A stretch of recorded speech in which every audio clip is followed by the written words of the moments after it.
In the previous lecture, we have seen two example DFAs for accepting languages. In this lecture also, we are going to see two more DFAs for accepting languages over a given alphabet set. Consider this DFA which takes a binary string as an input, and we have to find what language is accepted by this DFA.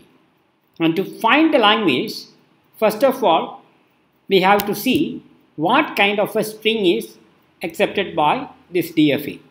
And we can try to understand that by using these two input strings.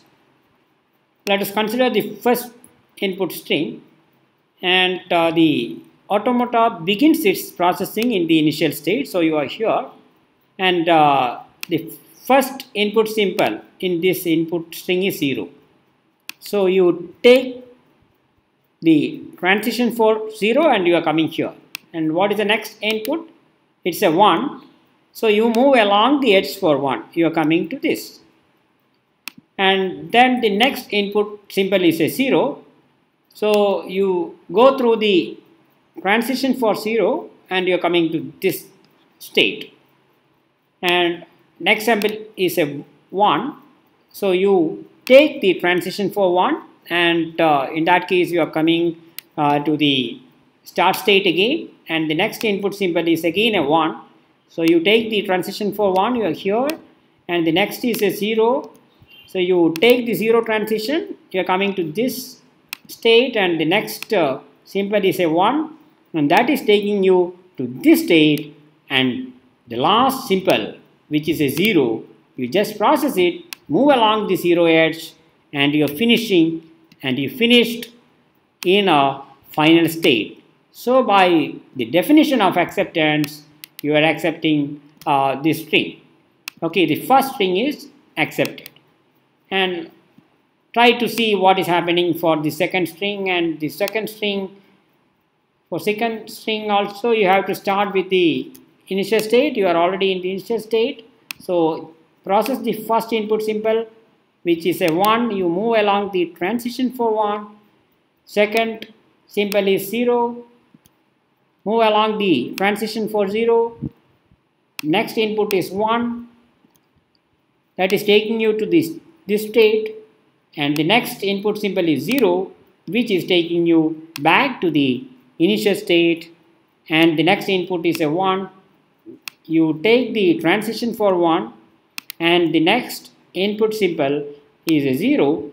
You move along the transition for 0, and the next input symbol is 1, which is taking you to this state, and then is the last input symbol, which is a 1. You just take the transition for 1, and you are stopping in a non-final state. So this input is rejected by definition, because the processing finished in a non-final state. Now the question is, so what kind of a binary string is accepted?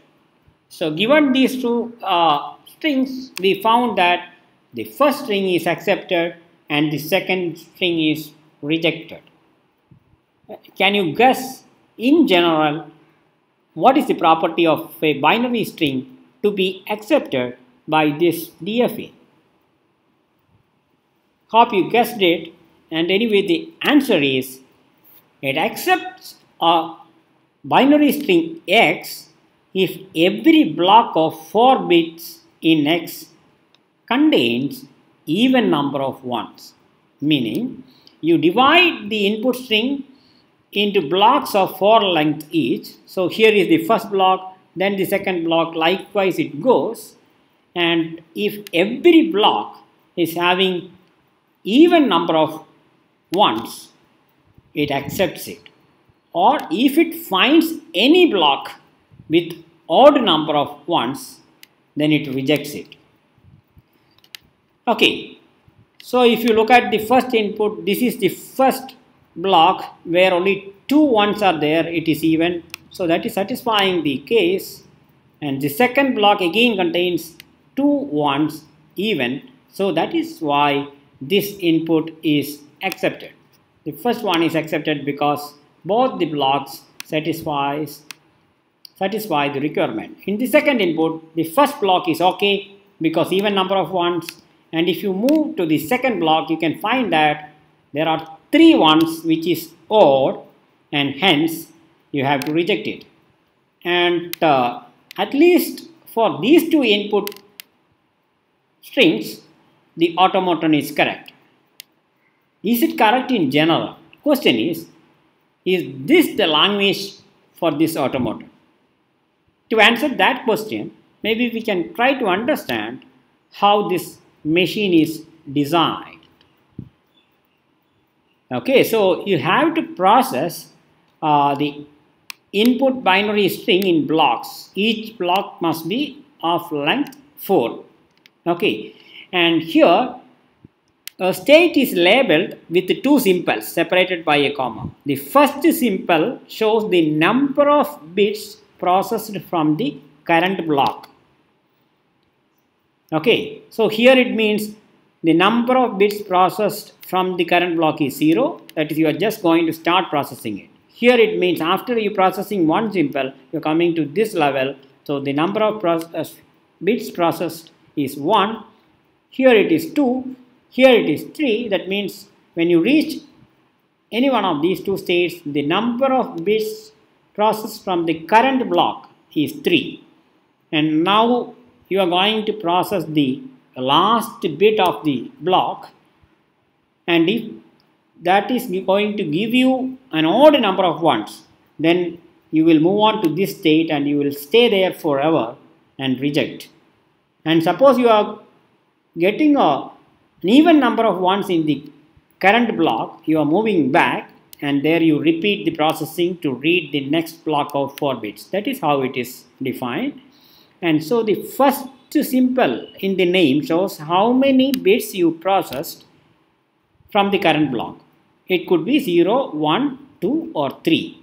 After 3 you are going to process the last bit of the block and you are coming back, process again, or you will go to this state and reject. Okay. And the second symbol indicates the number of ones processed in the block, whether it is even or odd. Okay. So to start with, the number of bits processed is 0, and hence the number of ones processed is again 0, and 0 is an even number. That is why E is the status or the second symbol. And now suppose you are going to start processing. That is, you are going to read the first binary digit, which is either a 0 or a 1. Suppose you are getting a 0. What is the meaning? You process the first symbol, so you are coming here. 1 is the number of bits processed. And previously the number of ones was even, and what you processed now is a 0, so it's again even because the number of ones is not being changed. And suppose it was a 1, then again the number of bits processed is 1, but now previously the number of ones was even and you read a 1, that means now it is odd, so it is 1-0. Okay, maybe we can try to see what is happening from here. Now the number of bits processed is 1, and suppose you are getting a 1. That means now the number of bits processed is 2, and that's why 2 here. And previously the number of ones was odd. Odd plus 1 means even, and that is why you are coming to this state. Now the number of bits processed is 2. And it is even, number of ones is even. And suppose you are going to read a 0, what will happen? The number of bits is 2 and previously it was odd, now also it is odd because what you read is a 0, which is not going to affect the number of ones. Okay, likewise it progresses, and maybe we can try to understand what is happening in this state. So it is 3E. What is the meaning of 3E? From the current block you read 3 bits, and that is why 3. And so far from the current block the number of ones is even. Okay, that's it.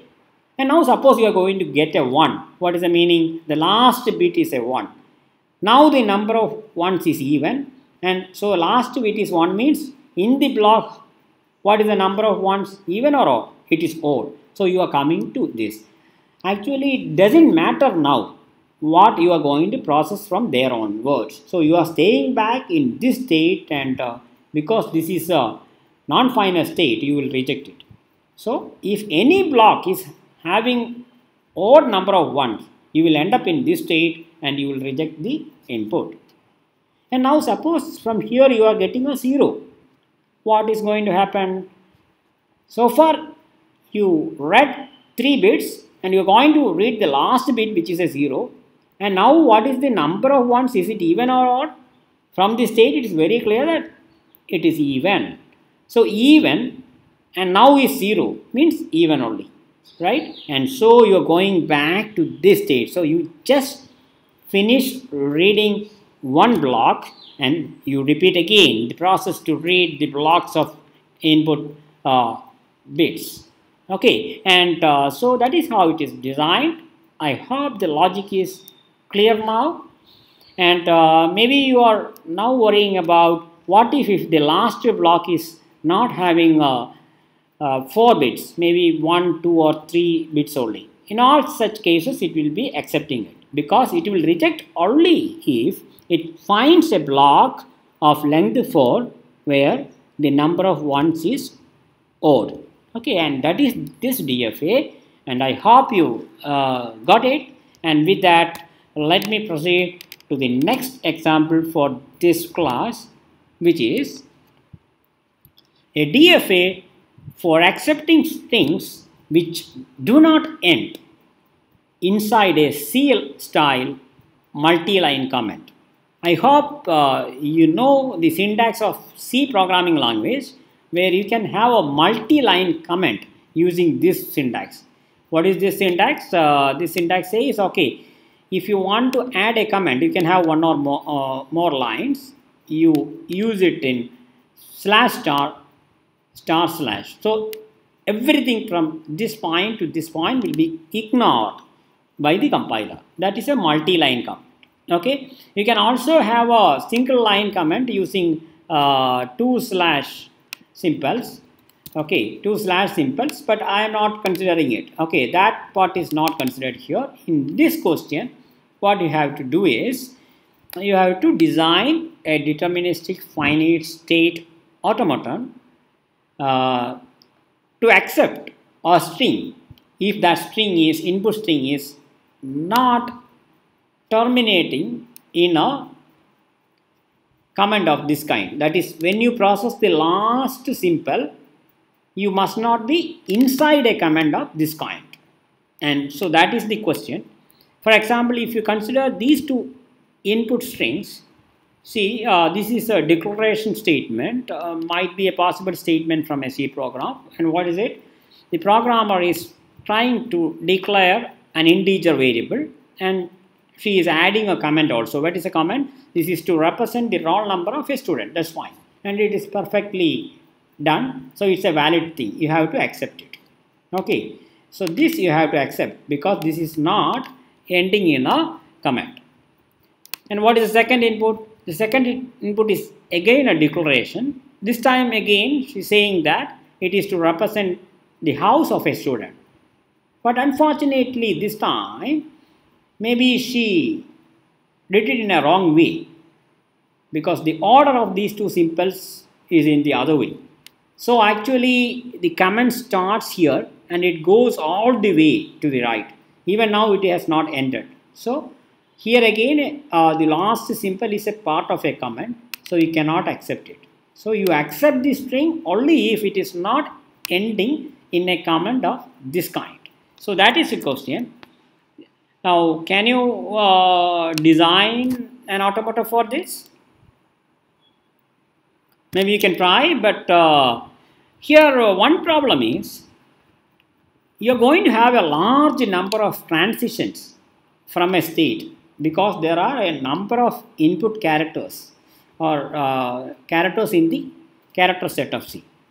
And to handle it for simplicity, you assume that the character set is just this, the X, star and slash. where star and slash are the special symbols to construct the comments, and X is any other character. So X is a meta symbol representing all symbols in the character set of C other than star and slash. And I hope it is clear to you. So for simplicity, assume that X is going to represent any character other than star and slash. And so we have to design a DFA which should accept an input string if it is not ending in a C style comment. Okay, so I am giving you a solution. So this is the question and here is a solution. Okay, maybe we can try to first see what will happen for these two inputs. So you are starting in the initial state, okay, and for this input, you know that until I get a slash, so when I process this part of the input, until I get the first slash, I am taking this transition only because it is X. This transition is for star and any other symbol other than slash. Okay, so I am taking only these transitions until I reach into the first slash. The first slash is taking me to the second state, and then is a star. This star is taking me to this state, and then you can see that until I reach into the star, just before that I am taking only this transition because it is only X. X is any other symbol. So I am taking this transition as many times as there are symbols in the input, and finally I am coming to this star, and the star is taking me here.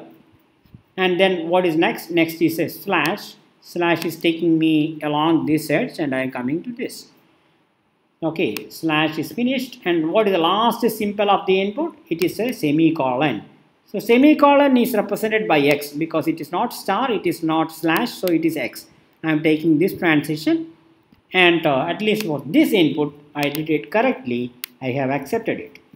Okay, because I finished in a final state. And consider the execution for the other input. Here again I start here until I reach into the first slash. I am taking only this transition as many times, and then is a slash and a star. So I am coming to slash and star. I am coming here. So I finished until here. Okay, then until I reach into maybe this star, I am processing only this loop, either for the slash or any other symbol. So I am processing it as many times as there are input symbols until I reach here. So in the input I reach into the star, and the star is taking me over here. Okay, I am into the last symbol now, and what is it? It's a semicolon. So the semicolon is now only this transition because it is not star, it is not the slash. So it's taking me here, and see that I finished reading in a non-final state. So by definition I reject it.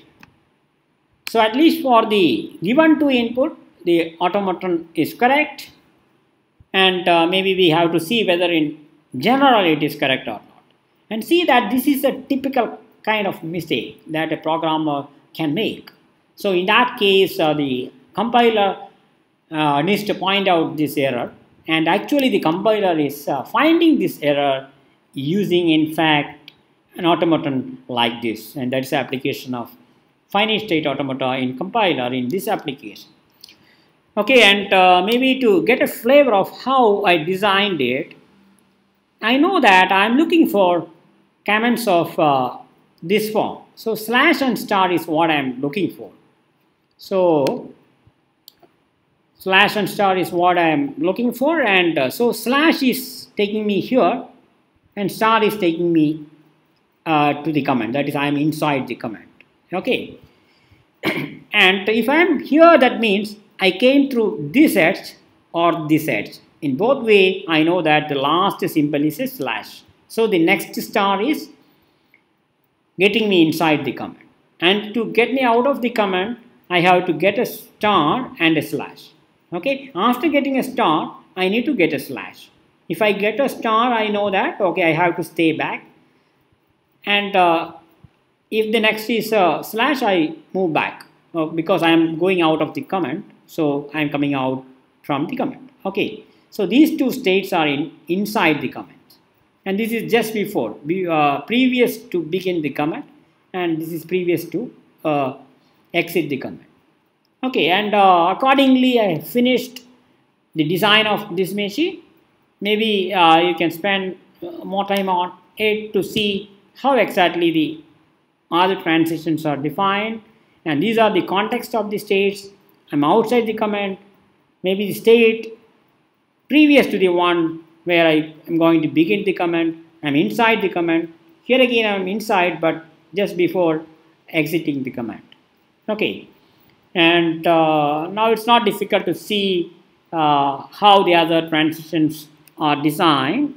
And with this, let us move on to the last slide of this lecture, where I'm giving you an assignment to design a deterministic finite state automaton for the language L is equal to set of all binary string x such that x is a binary representation of an unsigned integer which is a multiple of 5. So the input is a binary string, and you take it as a binary representation of a decimal integer, and if that decimal integer is a multiple of 5, you accept it, otherwise you reject it. For example, the first input is this, which is representing the decimal number 3, which is not a multiple of 5, so you have to reject it. So you are rejecting it. Okay, that is what you do. And the second is 0. 0 is a multiple of 5, so you have to accept. Okay, and third is 6. 6 is not a multiple of 5, so you reject. And the last, this one is 5, and 5 is a multiple of 5, so you accept. And this is 10. 1010 is binary number 1010 is 10, so it's a multiple of 5, so you accept. These are possible inputs. So you have to design a deterministic finite state automaton which, given a binary string, accepts it if the binary string is representing a decimal number which is a multiple of 5. Otherwise, the machine must reject it. So with this example, we are finishing this lecture. Please try to understand the machines that we discussed today and solve the assignment problem before you come for the next lecture. Thank you.